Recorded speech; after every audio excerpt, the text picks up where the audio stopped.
All right, welcome to NFL Outdated, and this series is the wide world of sports, and we are joined by Ace from Pocket Aces, the Houston Gamblers unofficial official fan page. How's it going?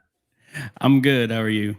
I am doing well. Any day I can talk about football is a good day, especially when it's a new league and there's a lot of kind of excitement, but secrecy coming into everything about the USFL, isn't there?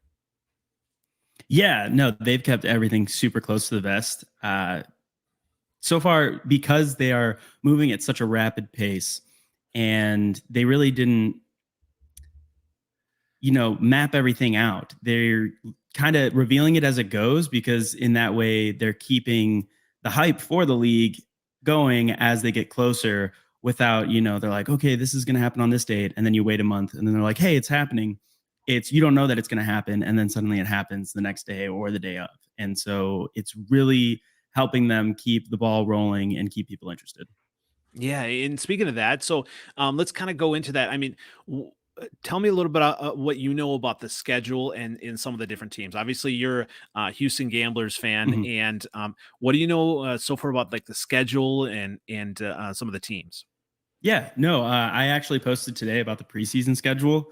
I got that straight from a player on the team that I was just kind of talking to, and you know, uh, not to swear, shooting the stuff with him. We Yeah, were yeah. just hanging out talking about life and stuff, and he told me about the preseason schedule, and I'm sure it's fairly similar for all the teams. So the Gamblers, they're going to report to Birmingham the 20th, and then the 22nd is when training camp officially starts. And then he told me something that I didn't know, and it was that all of the teams are going to have scrimmages on April 7th. I assume it's not going to be who they're going to play week one. So I think the Gamblers, like, I can take the Panthers off there, but we're going to play somebody in a scrimmage 10 days before game one. So Wow. that's what it's looking like right now. And you talk about them going to Birmingham. Then are multiple teams are all going to be at the same place then, or how's that going to work? Yeah. So all the games are being played in Birmingham the first year, at least the first year. I would be surprised if it moved by year two, just because they are trying to play it safe. They looked at, all of the other spring leagues because so far none of them have lasted. Hmm. And the most recent one was the XFL, and it was going well. It was looking good. COVID hits, and they have to shut it down. And a big part of that was because players had to travel to games. Every team was in their own city. In the USFL, they will all be in one town. They're in a bubble. If you say a new strain of COVID comes out, if something like that happens, they won't have to shut down because they have it all there in a centralized location and they can immediately quarantine and keep it running. Yeah. So how does that work then? I mean, you've got all these teams in different cities, but really they're operating out of Birmingham. How's that going to kind of work logistically? Well, it's actually a smart thing that they did Hmm. because they have the stadium for the season. All the games are being played in the same stadium. So, like, come week one, Saturday, you got Generals versus Stallions, and then the next day they're playing a triple header. So all three of the games are being played back to back to back, which one makes it easier money wise to just have one stadium, and two makes it easier for TV schedules, TV, all of that stuff. It's all in one place. If you go to the game, actually, it's like $10 a ticket to be able to just go to all three games in that day. You go in and you can just like never leave the stadium and watch all three. Wow. So obviously that's going to be exciting for Birmingham. Is it tough for fans getting new fans of the cities of these other teams as well, or how is that going to go? Well, the thing they did was, the XFL started and they just created all new teams. They had all these new teams and they were trying to get fan bases. And that worked really well for like the Battlehawks, the Roughnecks. But for some other teams, it wasn't happening. But with the USFL, there was a USFL back in the 80s. They make it clear this is a new league. It is not the same league. It is not the same owners, but they were able to buy the trademarks and get all that and bring the teams back. So they have the original teams, the original logos, the original locations from all of those teams. So especially a good example is the Michigan Panthers. They have the biggest fan base already, and that's because there were a lot of Michigan Panthers fans back in the 80s. They won the last championship. So they're still the reigning championships, and I'm hoping the Gamblers take them down week one. But a lot of that rolled over. And so you have people who have memorabilia from the 80s who are coming and posting it on Twitter. And I think it was a much faster way to gain the fan bases and to gain the credibility and notoriety for the league so that people, liked knew what was coming and what was happening. And it was just a good base to start from. Yeah, I mean, we talked about this offline. I mean, I'm an old guy, so I do remember, some of the teams and whatnot, and and just how everything kind of went down. I believe that was a whole Donald Trump thing too. Yes, that whole thing. It was that they sued the NFL for monopolizing football, which they ended up winning because it was true, but they only won $25. So, and it bankrupted the league. But otherwise, it probably would have worked. They had people who were getting drafted to the USFL instead of the NFL. You had Jim Kelly, you had Doug Flutie, you had Steve Young, you had all these people, and it was really, turning into something great. And then it fell apart. But I do think that that's an interesting juxtaposition of what it was in the 80s to what it is now when they created the new league. Um, like I said, not affiliated, but same name and stuff. It's more of kind of an intermediate league. It is a professional league. It is pro football, but these are guys who are trying to get pro football tape out there so that they can go back into the NFL. Like most of the players that I've talked to, we've interviewed over on the USFL network, we talk to them and their goal is to get back into the show, get back into NFL, get back to that, the podium, the highest tier that there is. Yeah, and so when we talk about some of the players, we also I wanted to talk about some of the teams. So there are how many teams again? So obviously 8. there's the Houston Gamblers, so there's 8, Mhm. and you talked about Michigan, Philadelphia is one of them. Mhm. And are there any built-in rivalries already, or is that something that you kind of have to just feel out this first year? Well, I think the fact that they did the Stallions versus the Generals for the first game is one because it is the Birmingham Stallions and all the games are in Birmingham, but two because that is an old rivalry uh from back in the day. But otherwise, I wouldn't say there are huge rivalries. It was such a long time ago. I think that that's a fun thing about the league is that we're going to see those grow within the first, season. My brother actually covers the Panthers, the Michigan Panthers for the USFL network, which I'm a part of. And we're excited that it's game 1. We get to go watch them play. And I think that that could become a rivalry because everybody wants the Panthers to be the team. They have Jeff Fisher, they got the first pick in Shea Patterson, and they have the highest fan base. But if the Gamblers come in there and we roll them, I think that, first game of the new league, I think that turns into a rivalry. And that's something cool to watch manifest in real time. Yeah, you talk about Jeff Fisher being one of the coach, Mhm. longtime NFL coach. Are there any other, key coach names and even player names that are kind of coming in? You said Shea Patterson, former Michigan Mhm. quarterback, and any other names of note? Yeah. Yeah, no, for the Bandits, a lot of people have the Tampa Bay Bandits as their number one team, and that's because they drafted Jordan Ta'amu, who was, when I talk about the XFL, the Battlehawks, they grew their fan base, and he got incredibly popular because he came in, he wasn't known, and he played very well.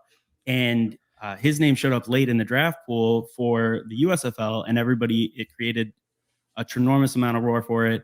And he got drafted. And then they went and they drafted Bruno Reagan, who was his center on the Battlehawks. And now they're playing together again. So, with the fast time frame of the league, chemistry like that and stuff is so big that that really stood out. And that was a key thing for me.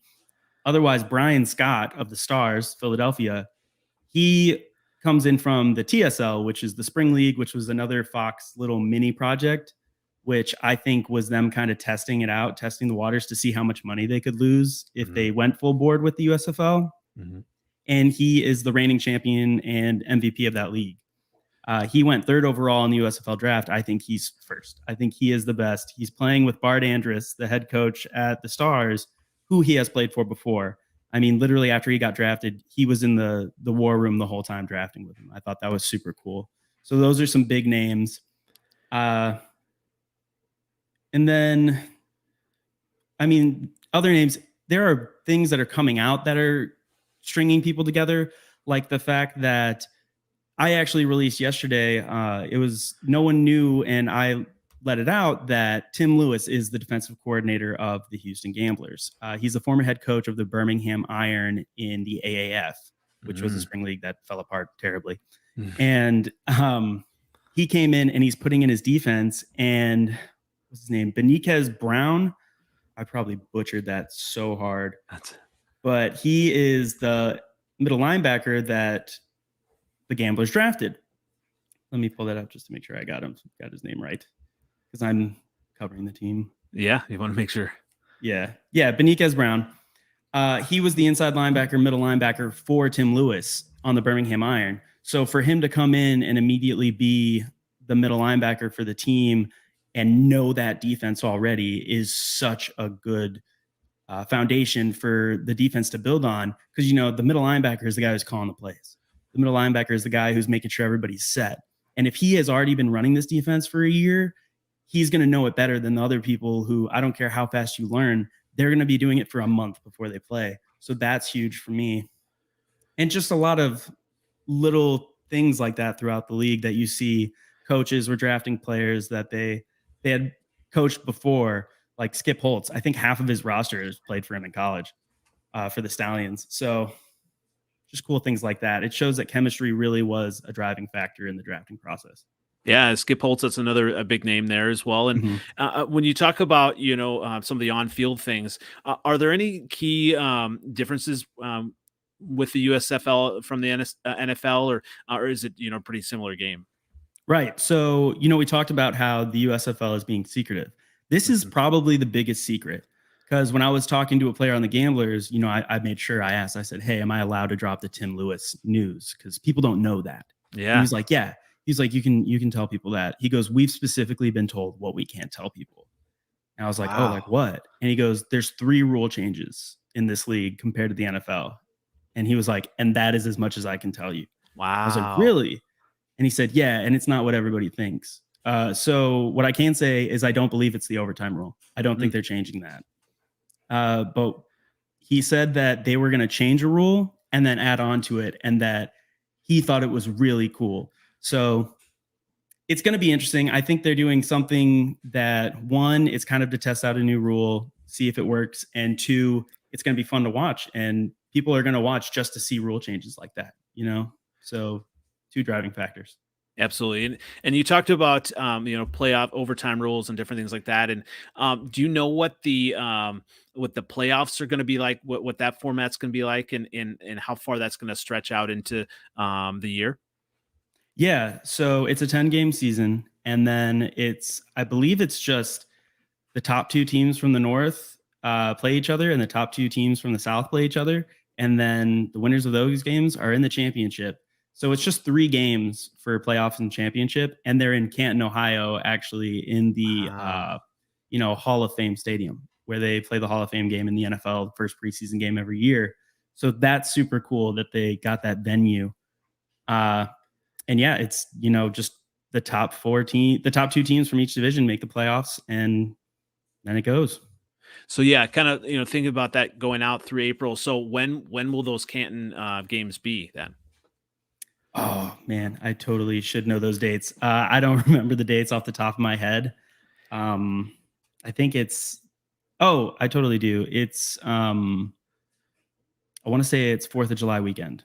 Okay. Oh, wow. Okay. So that is kind of, building towards something. And this is really interesting that they've been secretive about things, and you're covering them. And how did you get into just being able to cover them, and just being excited about this league? Well, the actual story is kind of weird, that my girlfriend, I'm trying to build a relationship with her mom, and do all that. And it gets there, I promise. And so my girlfriend and I both go to Baylor. So the most of what I would talk about with my girlfriend's mom would be Baylor sports and Baylor football. But football ended. And so she was like, well, we need more topics to talk about. And she was like, we should find some random sport to talk about in the spring. And then I saw the commercial for the USFL and I was like, no way. Because I knew what the USFL was. I'd watched the documentary with my dad like way back in high school about it. Hmm. And I was like, no way they're bringing that back. That's awesome. And so we decided that's what we were going to, jump into. And then we each made a fan page on Twitter. The USFL network reached out and we kind of jumped in and helped them build what it's become. We started just reaching out to players and just interviewing them. They just get on, they do lives just like this with us. And, Hmm. once the live ends and the camera keeps rolling, like we're not recording, but we just sit there and talk to them afterwards and, ask them questions and stuff. And it's spun out of control. It's gotten crazy. I didn't expect it to blow up like this, but it has. And it's been really fun. Yeah, and talk about some of the players that you have talked to, and maybe some of the key players for the Houston Gamblers this year. Right. So we've talked to players. We're trying to get at least one from every team, before Mm-hmm. the season starts. I believe Tuesday we have a Bandits player and a Stars player, and that's going to be the first from each team, which is super cool. Hmm. We talked to Toby Johnson, the defensive tackle of the Generals. He's a riot. The dude is super cool. And he played in what is it called? The IFL, which is the Indoor Football League, arena football. And the guy's a monster. And so I think that they really got a good guy there holding down the middle of the D line for the Generals. Because when we talk to these guys, I do deep dives into, their social media, their highlights, Hmm. their interviews, and he's really good. Then we talked to Shakir Soto, the defensive tackle for the Breakers. I talked to Chris Platt, the wide receiver for the Generals. I actually ran into him around town because we both live in Waco, Texas, and that's how I got him to do an Cool. interview. I was like, "Hey, man, do you want to do an interview with me?" And he's like, "Yeah." And then the first gambler we talked to was Donald Payne Jr., who actually was a starting linebacker in the NFL for the Jaguars for a Hmm. couple different years and played against Tom Brady in the AFC Championship where the Jaguars lost at the end. So he's, a veteran guy and he was the coolest guy on earth. I think he's awesome and I think he is just fantastic to have him at middle linebacker and Beniquez Brown, who's already been in the system. I think the Gamblers defense, I have them ranked one. I'm a little biased. And then hopefully a little sneak peek next week, we will have our first coach come on. And it's not a head coach, but it is a coach in the USFL for the Gamblers. So really excited for that. Yeah, definitely. I mean, that anytime you can have someone who's kind of inside the building and kind of, Mhm. just giving insight, and you know, uh, you're able to see the full Houston Gamblers roster then, right? Yeah. So we've been reaching out to players. It's hard because this is a hobby so far. It's Hmm. building into something, but we still have jobs. Yep. So we have a lot of players that we're talking to right now. And since this took off, a lot of players reach out to us. Like Hmm. actually, a player's wife reached out to us at one point, and she was like, "Hey, Oh, I cool. really want my husband to do this." Um, and so there's a lot to come. It's just we have to kind of spread it out. One, so we don't do all of it at the beginning and then burn out. And two, Hmm. so that our regular lives can, not take a huge hit. I hear you. I mean, this has kind of been a hobby for me too, and it's fun kind of connecting with different podcasters and just hearing and learning about different leagues, teams, all of that, and so I did have a chance to talk to CFL player, and it was interesting. What he talked about is how they're actually smaller players than the NFL, and I don't know if you've had a chance to kind of notice that roster in some of the players on some of these teams, if they're maybe not as big and in like a different pace of game, maybe that would mean for the league, or if you had a chance to see that yet. Yeah, so I have actually gone through all of the rosters. Later today, the USFL Network, we're shooting our first episode of Polar Opposites, which is me and the Breakers page. The guy who runs the Breakers page, he reports on them. We're just going to go head to head and duke it out, kind of Shannon Sharp, Skip Nice. Skip Bayless style. And I went and watched all the film on every single defensive player on every team. Wow. And I don't think there is a big size discrepancy. In the CFL, you will see that because there are some drastically different rules. You know, they only have Mhm. 3 downs. Their end zone is so much bigger. They need more speed. They need more coverage. Whereas in traditional American football, there is a run game. There's a huge run game, and you need the big guys up front. And a lot of the defensive tackles, they are NFL sized tackles. The O linemen, they're NFL size O linemen. And the schemes, they really are trying to stick more to NFL style schemes because these coaches do have it in their minds that we want these guys to be able to move back into the NFL, you know, kind of like a last chance U style professional football, which is really cool.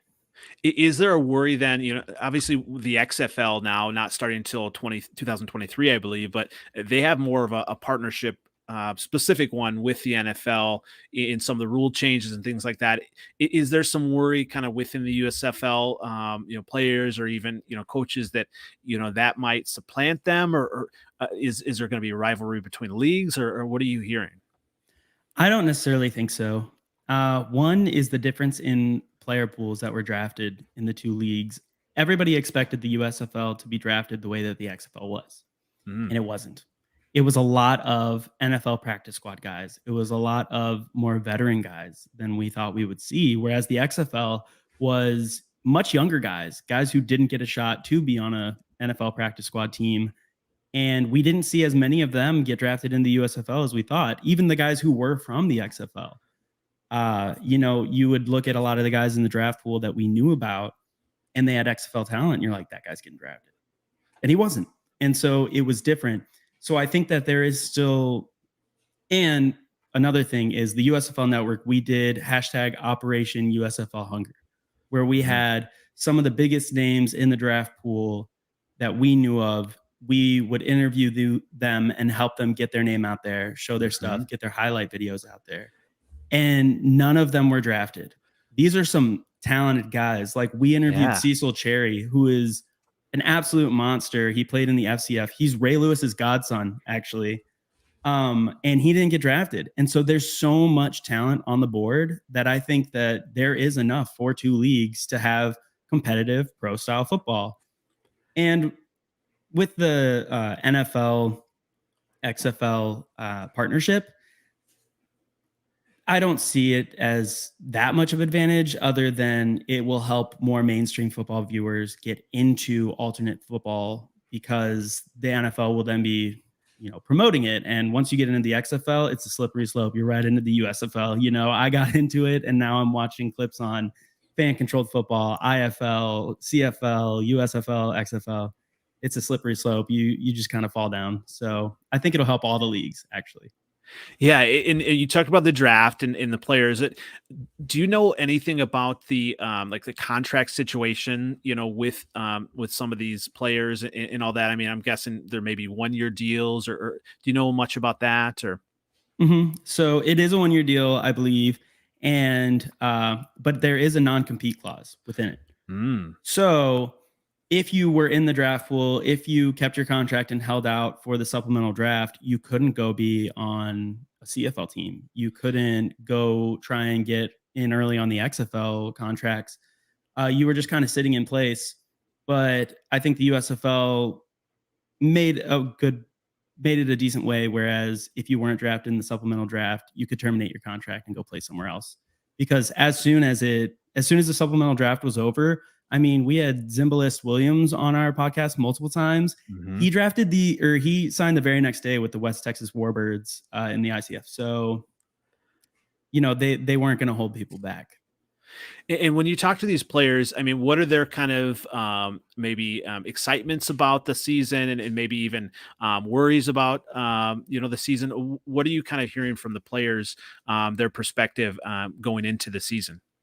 They're excited. All of them are Mhm, very excited because a lot of these guys, they haven't actually started in a football game for a couple of years. mhm. I mean, you look at the New Orleans Breakers quarterback, Kyle Slaughter. I kind of have a personal vendetta against him on our show for some reason, but even the Breakers actual official page posted highlights of him, and they were from 4 years ago. So these are guys who are super excited to be able to get out there, put actual starting professional football on tape, And, that it gives them the best look to actually get into the NFL. Whereas you just show up to a practice squad one day, you make one mistake and you get cut. So they're super excited for this chance. And also, the USFL is offering the most money of any of the alternate football leagues that have been there so far. Bruno Reagan, who I had brought up earlier, the new center for the Tampa Bay Bandits, who played in the XFL, he was talking trash about the USFL. And then as soon as the money came out, he was in and he got drafted because they are taking care of the players. It is backed by Fox. It's not going to be the AAF where it fell apart midseason and most of the players never even got paid for their time spent. So there is a lot of the players came in with, well, it's a spring football league. These fail every time. And so that was probably their reservations, where then they see the money is there. Fox has already put the money there to make sure that even if it does fail, they do get their money. And Fox is making sure that they get on primetime television to get the best tape that they can. So they're very excited about it. While I'm sure they had a lot of reservations, now that it's fully getting started, all the players are in Zoom meetings 3 hours a day. They're going at it. They're getting into it. They're like, this is real football. We are like, I'm going to be a starter and I'm going to go out there and hit someone. They're excited, man. All I've seen is big excitement, and they are the nicest guys. So I'm happy for them. Absolutely. And how big are rosters then? A lot of NFL, rosters can be a little bit bigger. I mean, is it a little bit smaller, or what are the rosters, size wise, number wise? Yeah. So in the NFL, you have 52-man rosters. I believe in the XFL, it was somewhere in the mid 40s. In the USFL, it is the smallest professional roster we've seen. It's 38 men, and that is including the practice squad. Wow. So a lot of the players are going to be playing multiple positions. Like in the supplemental draft, we saw a guy who was drafted and he was an offensive guard, offensive center, and defensive nose tackle. We saw a lot of crazy things like that. So there's going to be a lot of versatility, a lot of guys showing off, different spots that they can play on the field. And I think the coaches and the schemes will have to be creative, because you do have a smaller roster. If you lose 2 players in one position, you basically have nothing at that position anymore. So it's interesting that they did that. I think they did it, one, because of money. They allotted a certain amount, and that was what they could do. So I think that they could grow in the future. But right now, it is the smallest professional football size roster we've seen, and it's cool. And you're not going to see quarterbacks obviously going on defense, right? No, I highly don't. Yeah, that will not happen. No. But you could see some cool things like John Franklin III. He's a wide receiver drafted by the Bandits, but he was a quarterback at Auburn. So, people were drafting players where they were like, yeah, he's a good receiver, but if we lose our 2 quarterbacks, we still have a guy who can sling it, And I thought some of the draft picks were really cool that way. Yeah, and so you talked about like the schedule a little bit. I mean, are they going to be on specific nights, or I mean, what is that going to look like TV wise for the games? Yeah, it's looking like it's going to be Saturdays and Sundays throughout the season, 10 weeks.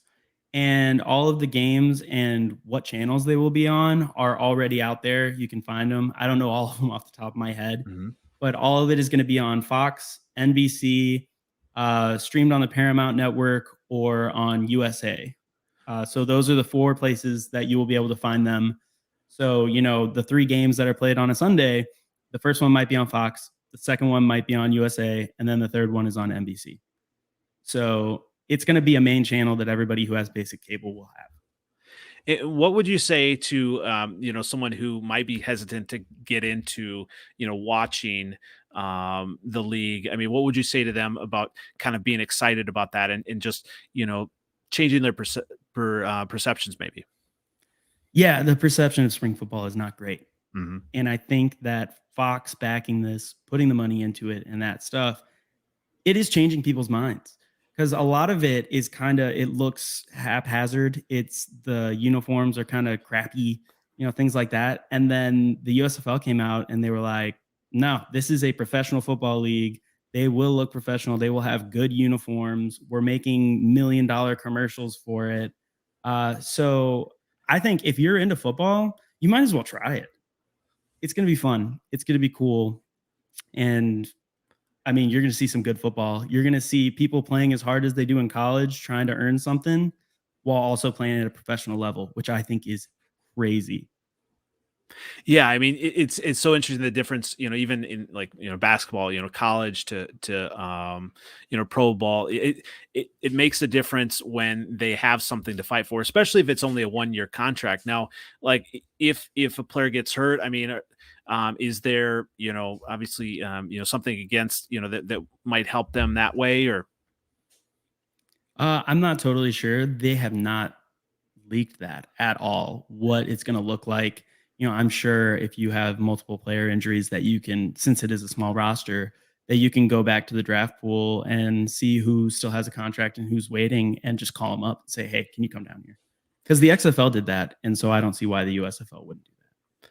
Now, I did have a chance to interview a CFL podcaster, and they talked about, and I didn't realize they're actually a CFL fantasy football. Is there any thought of maybe doing fantasy football for the USFL? Yes, 100%. They want it to happen. Will it happen year one? I'm not sure. I hope so, because that gives me a whole nother avenue over on the USFL network to create a show that we can add to our repertoire, because my brother and I are fantasy fiends. I don't know if it will happen year one, but they definitely by year two, it will happen. But right now they put out the press release. There is betting, so you will be able to bet on game lines and winning, losing. So maybe not fantasy, but there will be. I believe DraftKings and FanDuel will already be there for betting on the games. So there will be some form of fantasy aspect. And you talked about you and your brother kind of going to the first game. Are you going to? How many games are you going to be able to get to and be able to witness in person? Right. So the first game, I don't know if we will be able to go. We both have full-time jobs, but I'm hoping to get out there to at least 2 or 3, especially because now that I am getting to know some of the players, and like I was tweeting yesterday talking trash to Reggie Corbin, the starting running back of the Panthers. He's a great guy. He's super nice, super humble, and getting able to go to those games and just go see them out there in their actual element and go talk to them, that would be really cool. And you talked about, obviously them maybe the Gamblers having a good defense. I mean, is there any sense of really, realistically how any team's going to do, or is it just really going to be, the first few games you'll see how good teams really are? Oh no, I think at least on offense, I don't think we will really know who the front runners are until week 3. Because with such a short time, at least for the offensive line, it takes time to get that chemistry down. The offensive line is the staple of the offense. If it's not working, your offense isn't working. So I think it'll take a few weeks, but I think the defenses right off the bat, you will be able to see it. I think the Houston Gamblers, you're going to see it because we have Draquan Brown, we have Ahmad Gooden, we have these amazing pass rushers, and then they put people like Dominic, what's his name? I've been looking at so many names this morning, but we have big guys in the middle, and we have some absolute speed and strength coming off the edges. And then our linebackers, I mean, Donald Payne and Beniquez Brown, those guys are dogs and they're ball hawks. They're going to be where the ball is. And then something I absolutely love about what Tim Lewis did drafting safeties, they are hard hitting. It's like a linebacker is flying down from the 3rd level, and I'm super excited for it. So we're going to see good defense, but we might not see the best offense until week 3. Absolutely. And you talked about, it being a new league, and, obviously with the name, there is a connection to the past. Is there any sense of like, there will be, if records, are accumulated within, this league of 10 games or whatnot, and that will kind of, I don't know, be retroactive from the old league and just kind of like, or is this just kind of all the records are going to be this year and going forward with this league? I think it's a big thing right now. You're seeing that every press release that comes out, because of just the legal issues that are happening in the background. At the USFL Network, we don't touch on those. We are in direct correspondence with the league, and they asked us not to, and we want to stay in their good graces. But they make it a point now to say, this is not the 1986 USFL. It is a new league. And so I think all the records start over. This year, it's coming from zero and going up. Whoever gets the highest, that's the record going into year two. And what is the plan going into year 2 and beyond? Obviously, they're eventually not going to do the whole bubble thing. I mean, is there a sense that next year that can kind of hopefully go back to in cities and everything? Yes. So another smart thing about what they did, being able to start fast, they nailed down Birmingham. They knew that they could play there, so they made it the bubble, and they already had the stadium for the Birmingham Stallions. So this will be their home stadium going forward. Then because they have a full year, the first year of the league, that they know where they're going to be. They're going and they're reaching out to the other cities and trying to get contracts with stadiums. And I think they've already started contracts with 3 cities. I don't know off the top of my head which ones, but it's looking good that, I mean, at least by year 3, they will be moved out to their respective cities. And we might even see 2 new teams, an extra north and an extra south, which would be awesome. Yeah, so I mean, there is a sense that all the teams that are starting originally that will kind of continue on then, right? Yeah. So, there's teams like the Memphis Showboats, the Denver Gold, the Chicago Blitz. There's all these old teams that they can bring back and they own the trademarks for. Because a big thing was the original USFL. I mean, within 10 years of the first league going bankrupt, they didn't buy out the trademarks anymore. They just let them go. So they are owned by the new USFL. They have all the old teams and they can just bring them in as the revenue is there and as the opportunity is there and the contract in the cities. So, a lot of people are super excited to get the Chicago Blitz back because that was a good team back in the day. And it's not red because most of the teams in the new league are red. So that's exciting. The Memphis Showboats, the Denver Gold, there's a bunch of other teams that they could bring in. Yeah, that's interesting with the Chicago Blitz you talk about. Actually, my brother, he was in on the Chicago Rush when they started with the arena football. So from their inception, obviously that didn't last completely. But you said all the teams are red. Is that going to be a little bit hard, kind of in the bubble? I mean, yeah. So there was a thing that to save money to make it easier. People thought maybe they would just have one jersey. There's no home or away. It's just this is our first year jersey that we're going to wear for every game. Yeah. They do have home and away jerseys. It will be a little difficult. Say if the Gamblers play the Bandits, like it'll be a little difficult. You have to know who's home and who's away. When it comes to someone like the Pittsburgh Maulers, you're going to know which team they are. They are purple and orange and loud, and you will know which ones they are. So it'll be a little difficult, but I think the people who are watching from day one, like myself, I will always know which one's the Gamblers. I'll be able to pick out Donald Payne on the field, be like, that's my guy. So. Yeah, absolutely. And you talk about kind of, talking trash with some of the players and what are have been some of the I guess most fun part of those conversations, just be able to develop the relationships with those players and then being able to see them on the field. Yeah. So I'm super excited. We're hoping come April, we're trying to work with the league to see if the USFL network, if we can do something where we can get some kind of access to talk to players at games. And it would be super cool just to reconnect with these guys and see them in person, because sometimes we do the live interview and it's like 30 minutes. But we talked to that player for 2 hours. We just sat there and talked to him after it was over. And they're so cool. Some of my favorite moments just off the top of my head would be when we talked to Toby Johnson. He said, because he played college ball with Cordero Patterson of the Atlanta Falcons, and they're best friends. And so after we finished and we were just talking to him, I was like, hey, man, I'm a diehard Minnesota Vikings fan. I love Cordero Patterson. I've loved him since he got drafted. What's your favorite story? And he told us his favorite, like, Cordero Patterson story and kind of their journey together. Then with Shakir Soto, my father was in town and he jumped on, and Shakir Soto thought it was awesome. And, he was like, what's up, Lamont? And like talking to him, and it was a great time. And then with DP, Donald Payne Jr. of the Houston Gamblers, by far my favorite player. I absolutely loved talking to him. We just started talking about like video games and life and stuff afterwards. He wants to like come play some Xbox PS5 with my brother and I. So just they're professional football players, but then they're just people. And when you start talking to them, they're just really nice and really cool. Yeah, I'm sure, with their football story, after college, a lot of them maybe aren't used to having, microphones in front of them. They're been kind of a little bit anonymous, maybe, fighting through, trying to, make their way and everything like that. So, that's amazing, that they're willing to kind of share it. And that's good for them too. Obviously, any, way to get their name out, I think that helps, them and the league. Yeah, and that's what we tell them going in.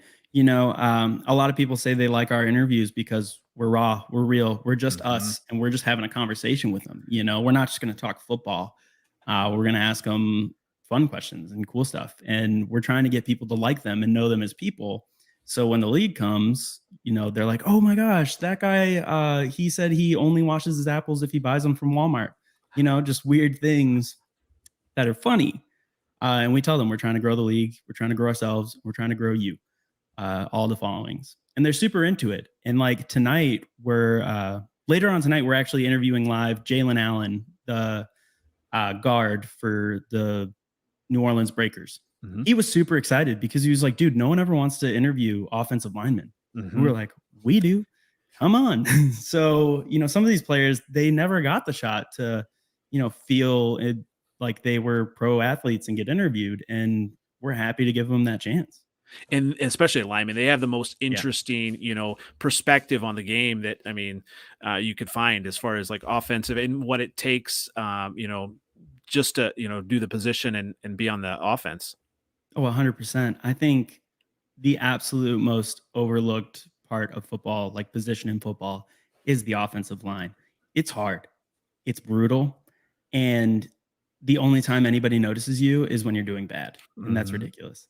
It's kind of like a kicker, but with more concussions. So it's Yeah. ridiculous. And I absolutely love talking football with offensive linemen because they really do know every part of that offense, and it's really cool. And you said it's going to be a bubble. I mean, um, are they going to be like tested every day? I mean, are you even going to be able to like get close to players if you're there? I mean, how is that going to be? I guess I haven't even seen the stadium in Birmingham, like how close like fans will be and what that will be like. Yeah, no, fans will be pretty close. They haven't come out with a policy on testing and everything. I don't know. I know that they're letting players, they got contracts with a couple hotels where they got discounts, but players also have the ability, if they want, they can go get a 4-month lease at an apartment and share an apartment with 3 other teammates, So it's not strictly a bubble. It's just kind of, if they need to go into quarantine, it's easy, it's accessible. But I think at this point, especially with all the controversy in the NFL over the changing COVID rules and everything, I think they're just kind of keeping away from making it super public and just letting the Mhm. players know, like, hey, this is how it's going. If it gets bad, this is how it's going to look, But they're not Mhm. really telling people. Yeah. And did you say you're a Vikings fan then? Diehard Vikings fan. I was born in Burnsville, Minnesota, man. Okay. Absolutely love it. But now I'm here in Waco, Texas. I've lived in Texas most of my life, but I can't be a Cowboys fan. Yeah, I can see that. Yeah. I spent about 10 years in Minnesota and lived in Mankato, Really? the Brett Favre years. So I was able to get up to the training camp. And you talked about them living together. I mean, that almost seems like them living, NFL living, trying to live in the dorms and just that whole Yeah. thing. So Yeah. No, like when I talked to Chris Platt, the wide receiver for the Generals, I asked him about his fiance. I was like, "Is she excited? Are you excited? What's it going to look like?" And he was like, "Yeah, it's just a 10-week season with the training camp before it."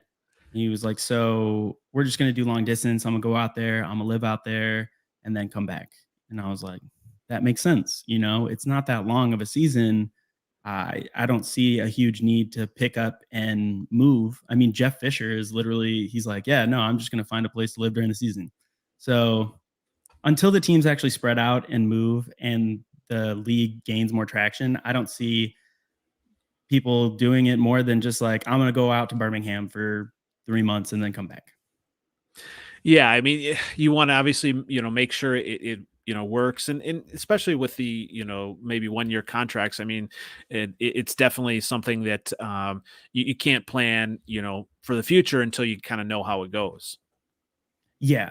And I think that's the USFL. They act like they are holding all this information, specifically just to create the boom, the wow, the surprise factor.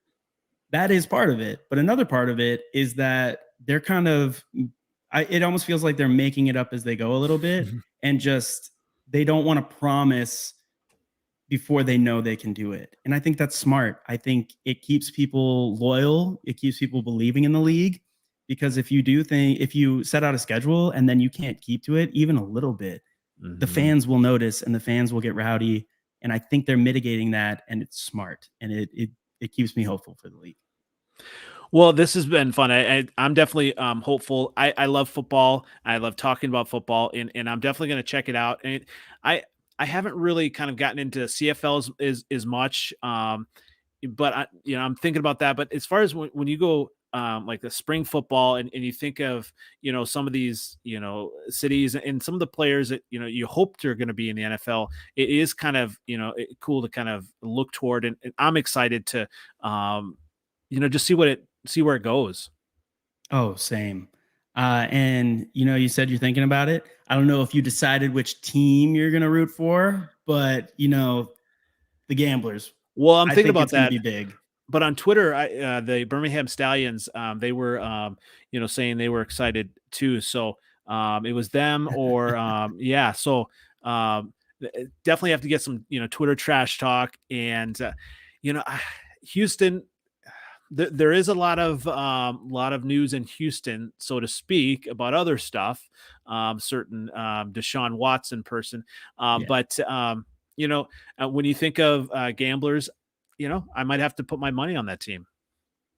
Oh, that was a good segue there. I There, appreciate that. absolutely. You're just all in. I Yeah. I think one thing, just the amount of funny hashtags and things you can create out of the gambler's name is super fun. It's made running the page incredibly fun. Uh, and I think that we're going to be the offense kind of depends on where things land with the players and how they come together. But the defense, I think we're going to be super fun to watch. And I'm a defensive guy. So if you like defense, I'm making the case. I love defense. There you go. We guess one last question. Do you think that Calvin Ridley signs? No, I don't think Calvin really signs in the USFL. I think he takes his licks. He'll probably get his suspension reduced a little bit. I see it being a 6 to 8 game thing, and we'll see. Well, But if he did, the gamblers would be perfect marketing there. I made a couple jokes about that on Twitter, and I feel a little bad about it. Too But soon, too soon. yeah, right. I was jumping on it like the day of, but it was all in good fun. I hope the Exactly. best for him. Who hasn't gambled a little bit? Oh, absolutely, absolutely. Yeah. Well, this has been fantastic. I definitely appreciate your time. Where can everyone find you again? What was that? Where can everyone find you again? Yes. Okay. So I am Ace from Pocket Aces _ USFL on both Twitter and Instagram. And I'm a direct affiliate and part of the USFL network. We have the USFL network Facebook page, Twitter, YouTube, and Instagram. So you can go find us anywhere. They share our stuff, we share their stuff. It's a great thing to be a part of. And you can watch us interview players live. We're going to have a coach on, and we have lots of cool podcasts and shows coming. So it's gonna be fun. It's gonna be a ride. What about TikTok? That coming next? We have discussed it, and man, no one wants to bite the bullet and take it for the network. So we'll see. I'm not quite on TikTok yet. Maybe eventually, but yeah, I mean, there's plenty. It sounds like you're covering quite a bit, and I'm excited to see kind of where it goes. And who knows? Maybe I am going to be a gambler here. So, Well, I can only hope, but if not, I'm sure you'll have fun rooting for whatever team and just rooting for the USFL. absolutely. Well, thanks again, Ace, and I look forward to hearing how it goes and seeing on Twitter and everything, all that you're covering. So. All right, thank you for having me. This was fun. Absolutely. Once again, it's been NFL Outdated Wide World of Sports series on the USFL Houston Gamblers. Thanks again.